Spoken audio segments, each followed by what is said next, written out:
Hey guys, meteorologist Chris Tomer here with this On the Snow Before You Go forecast. Be sure to hit the subscribe button to be notified as soon as my forecasts are published. All right, let's get into this forecast. I want to take you up to the top of Colorado. Clear skies up here at Arapahoe Basin. I mean, just a beautiful, beautiful day. The next storm system to move into Colorado is around 11:12. That's a cold front that will affect a lot of the Intermountain West and the Pacific Northwest, and I'll look at that in my forecast coming up. But beautiful view from A Basin.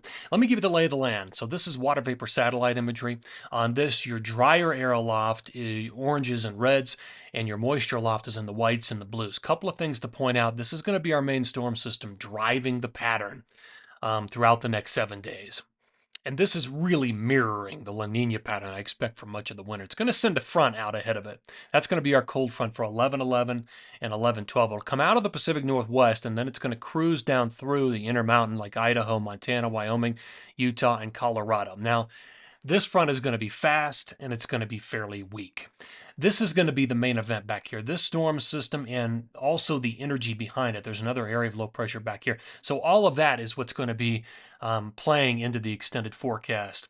Here are my bullet points. So the pattern really does mirror La Nina light. We're heading into a La Nina winter with cooler than normal waters in the South Pacific near the equator, and that's what's going to drive the overall pattern as we head into the winter. And that's what I'm seeing over the last 2, 3, 4, 5 weeks, and I think that's what we're going to see going forward. So what do we have on the horizon? Well, the cold front I pointed out, then the storm system behind it, and then the other storm system behind that. You can see the dates when they're going to affect the Pacific Northwest, BC, California, and the interior states. Here are my key dates for best odds of snowfall for the Wasatch, Tetons, Colorado, New Mexico, and Tahoe. For example, in the Wasatch, on 11/12, I'm expecting light snowfall accumulation, so 1 to maybe 4 inches. On 11/15, 11/16, another shot of light accumulations for the Wasatch. In Colorado, light accumulations on 11/12 into early 11/13, then drier on 11/16 to 11/17, light accumulations with all of that. So that's how you would read that. Here's my spider chart. Odds of best snowfall. So higher on the web, more purple, better odds of snow. And that's going to be a lot of the Pacific Northwest, Whistler, Baker, Rainier, through BC, all the way up into interior BC, all favored for the next 7 days. You can see those areas higher on the chart. And that extends all the way down to central to northern Idaho, like Brundage up to Schweitzer, western, northwest Montana, Big Sky, all the way up through a lot of the resorts, Discovery to be included in that. And then some of that will start to catch the Tetons on its way through. But I think those areas are all going to be the highest on the spider chart for the next 7 days. All right, let me show you the jet stream forecast. So this is the jet stream forecast by close of business into Monday morning. Here we go. So Monday morning into Monday afternoon, Monday night. This is Monday at about 11 p.m.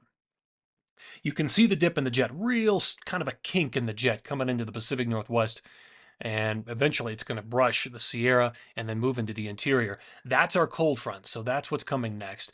And the jet stream is just a super highway of wind in the upper atmosphere that guides storm systems around.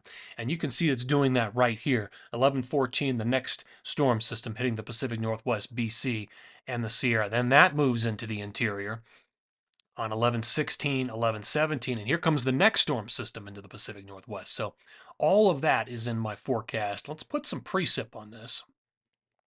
So here is the forecast radar and satellite. By the time we get into Monday morning, everything's in the Pacific Northwest, BC. That's the cold front. That's the front moving in. And then it does move all the way down in the Sierra. So by Monday afternoon, you've got some snow through Tahoe, all the way up to Shasta, some snow building in to parts of Idaho and eventually Montana, snow up in BC. Here we are on Tuesday morning. Everything's approaching the Wasatch and the Tetons, and it slides into Colorado. You can see how fast that happens. This is a very fast, weak front, and then it's out of here, basically. Here comes the next storm system. That sends some energy up into BC and the northern tier of states. That's a 11:14, 11:14 in the afternoon. Here's 11:15. Now, by this point, some of the energy on the southern end of that clips the Sierra, and then that sends a batch of snow into the interior. This is 11:15. There's 11:16. 11:16 in the afternoon. You've got snow moving through the northern tier. And then we look for our next storm, and here it comes into the Pacific Northwest and northern tier, 1117, 1118, and then it moves on through. So you get the idea. The most favored areas are exactly what I was showing you here on the spider chart. It's the Pacific Northwest, it's BC, it's the northern tier through parts of Idaho and also Montana. All right, let me show you my snow forecast. So this is 1111 through 1117. Anywhere in the pink shaded area is over a foot. So let's just start in the Sierra. Anywhere from probably 5 to 10 from Mammoth up to Tahoe, more in Shasta. Look at the biggest numbers. They're all up in the Pacific Northwest and BC. Big time numbers 1, 2, 3, 4 feet of snow possible.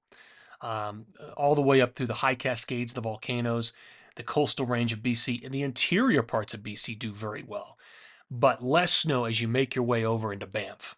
So it kind of sits right on top of the interior, dries out by the time it gets to BC, by the time it gets to Banff, but there's still going to be snow in Banff.